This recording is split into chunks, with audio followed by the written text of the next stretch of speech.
month or so ago, I installed new LED headlights and taillights in my wife's Porsche 986 Boxster.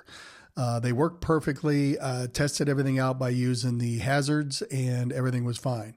Now we've got better weather and started driving it and realized that the turn signals, when they flash, they hyperblink or flash really, really fast.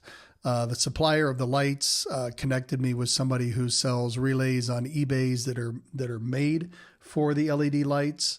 They came in. It's a real easy, simple thing to switch out, and it fixed the problem. So this video will cover that.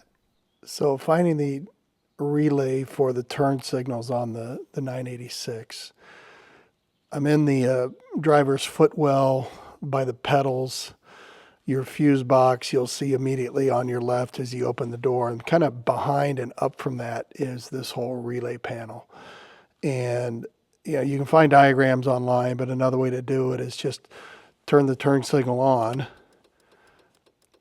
and you can hear the clicking. So then you just kind of feel around, and it's really hard for me to do with this camera, but you feel around until you feel the one that's clicking.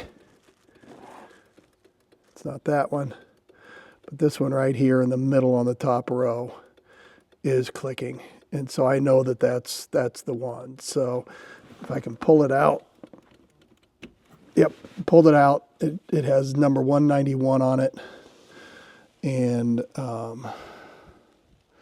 the original is on the right with the Porsche, or excuse me, the Volkswagen and Audi markings, and the new one specifically made for LEDs, and it even states it on there, is on the left. It's a little bit larger. The key is that the terminals, the spades, are the same, and obviously these are, so we should have no problems fitting that into place. Gonna be somewhat of a contortionist, but that slid right into place like it should. And now turn the key.